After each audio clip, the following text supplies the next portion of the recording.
Oke, selamat sore. Hari ini saya akan membahas materi pertemuan 4, ya, mata kuliah logika algoritma. Materinya adalah tentang struktur branching atau pencabangan atau percabangan.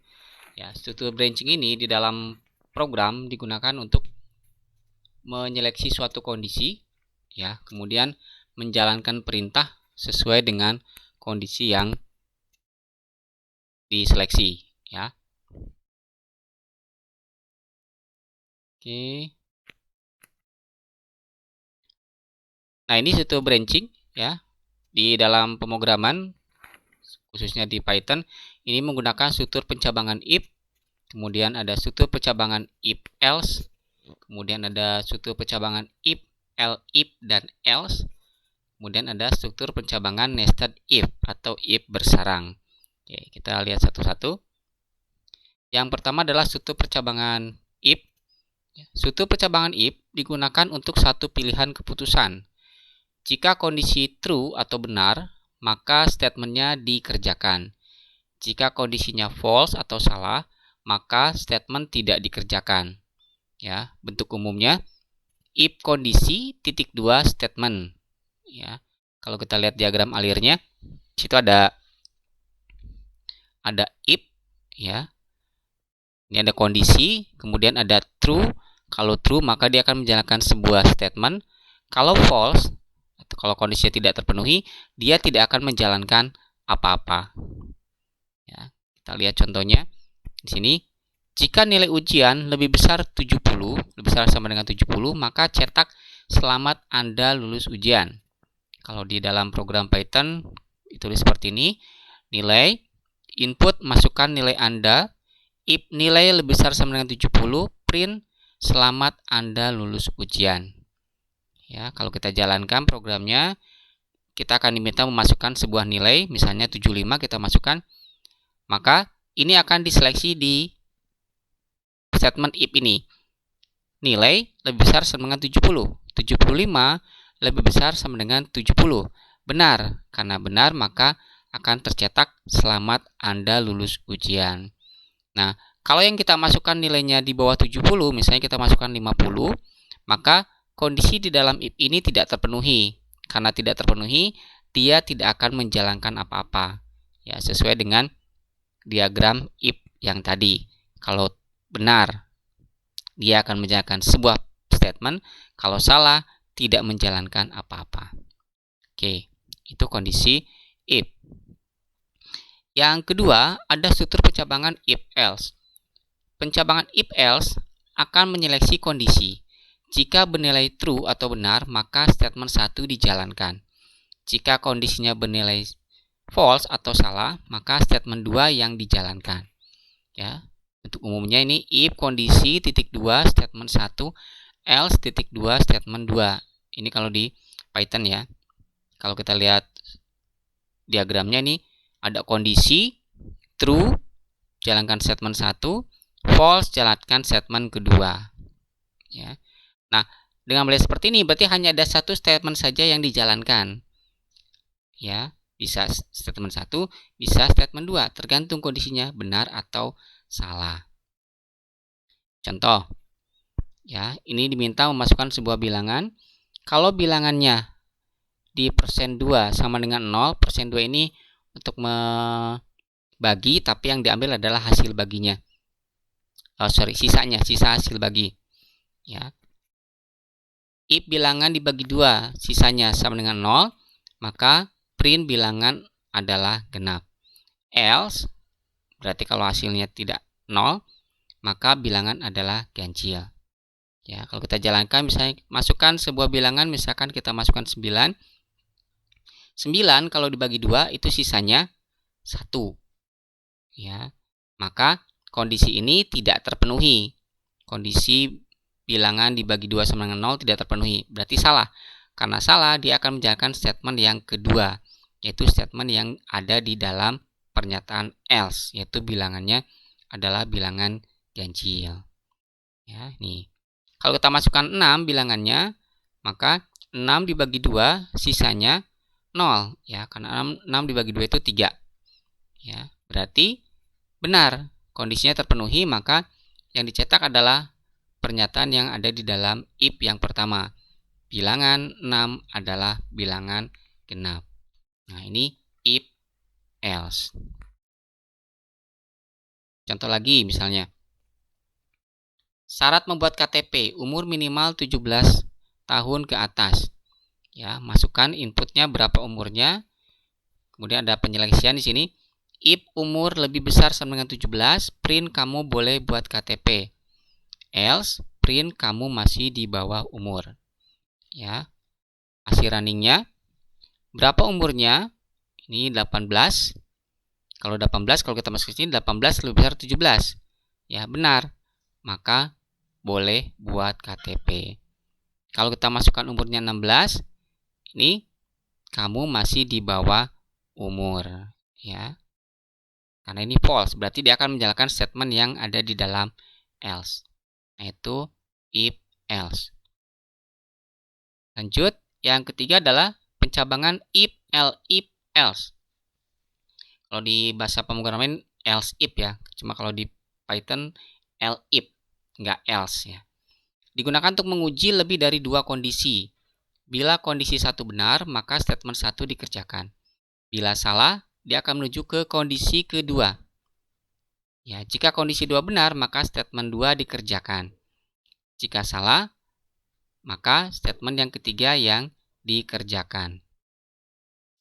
Ya, bentuk umumnya ini if kondisi 1, statement 1, if kondisi 2, statement 2, else statement 3. Ini lihat diagramnya, kondisi 1 true, statement 1, false, kondisi 2, cek lagi, kalau true jalankan statement 2, kalau false jalankan statement ke-3. Nah, if di sini boleh lebih dari 2. Ya, tergantung permasalahan yang akan kita buat programnya atau algoritmanya. Nah, kalau kita perhatikan diagram seperti ini, kalau salah satu sudah terpenuhi, maka yang lainnya tidak akan dikerjakan lagi. Ya, kalau statement 1 sudah dijalankan, ya sudah. Yang kondisi 2, statement 2, statement 3 tidak akan dikerjakan. Oke, contoh misalkan di sini masukkan sebuah nilai akhir. Kalau nilai akhirnya lebih besar 80, print grade A. If nilai lebih besar dari 70, print grade B. If nilai lebih besar 60, print grade C. If nilai lebih besar 40, print grade D. Else print grade E. Ya, kalau kita masukkan nilai akhirnya 70, maka masuk ke sini. 70 lebih besar dari 80, salah. Maka dia akan periksa yang if yang kedua di if. If yang kedua, 70 lebih besar 70. Lebih besar sama dengan 70, benar. Maka cetak grade B. Ya.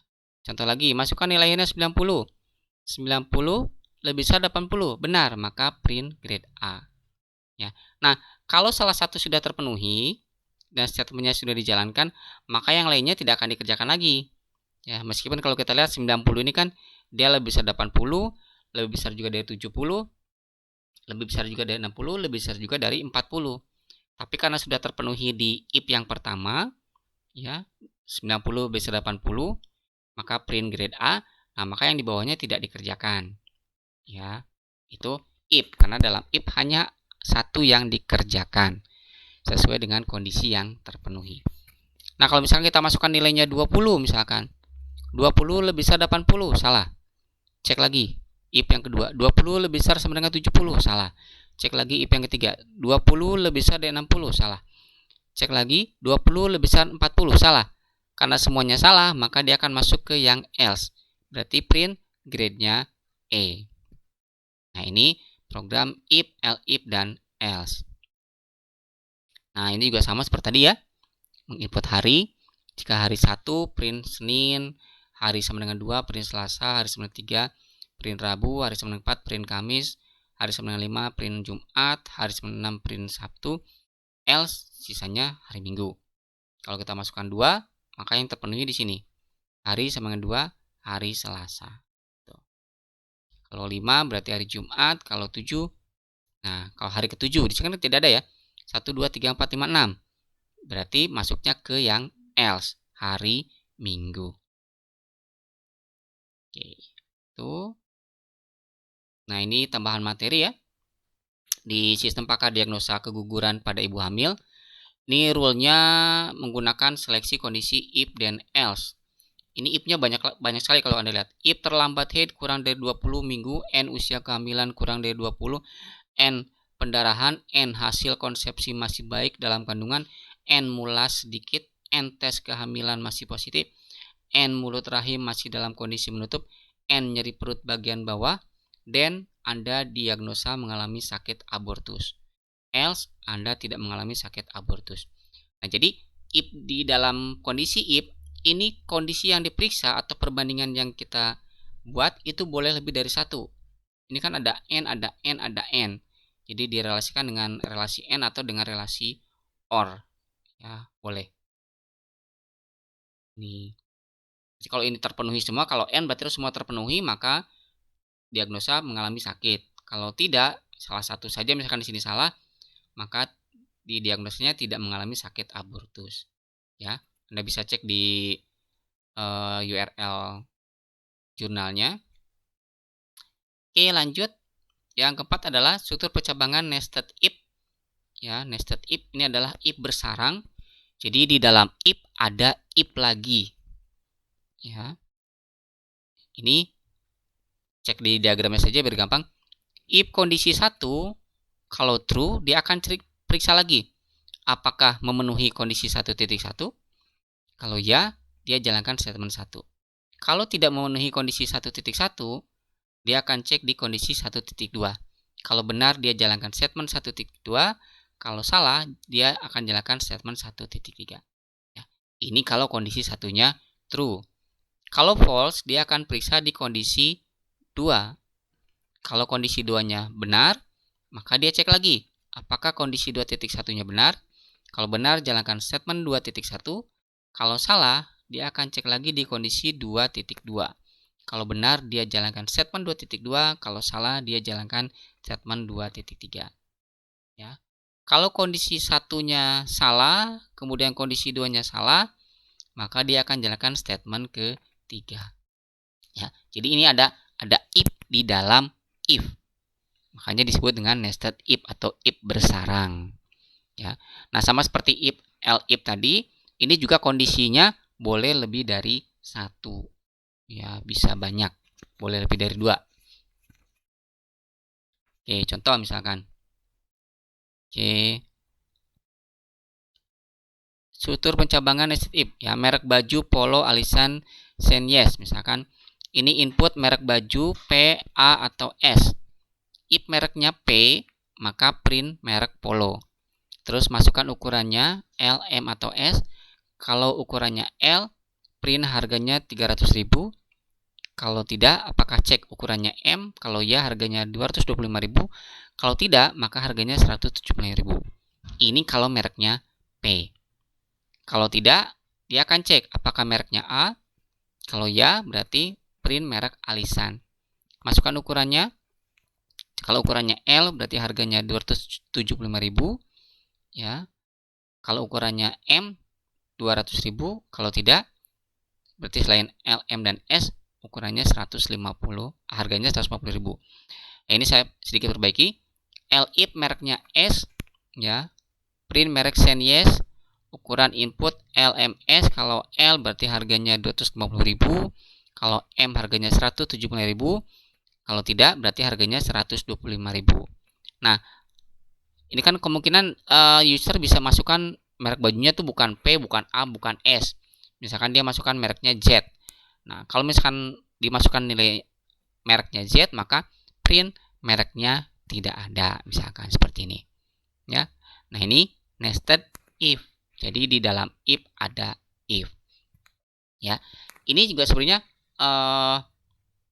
bisa juga dikerjakan dengan cara yang berbeda, misalkan dengan menggunakan if if tadi. Ya, if yang banyak, if majemuk tapi tidak menggunakan nested. Kalau ini kan nested ya. Di dalam merek P ada lagi ngecek ukuran. Di dalam merek A ada lagi ngecek ukurannya juga gitu ya. Ini. Nah, nanti kalau misalnya Anda bikin program atau algoritma, diusahakan dibuat dengan penulisan menjorok seperti ini ya, agar terlihat mana bagian dari programnya. Jadi mudah untuk dibaca. Nah, alternatifnya kita bisa buat seperti ini. Ya. Misalnya merek ya, input merek baju PAS, input ukuran LMS. If merek sama dengan P, N ukuran L, print merek Polo, print harga 300.000. Nah, ini saya gunakan if majemuk menggunakan dua perbandingan, ada merek sama dengan P dan ukuran L.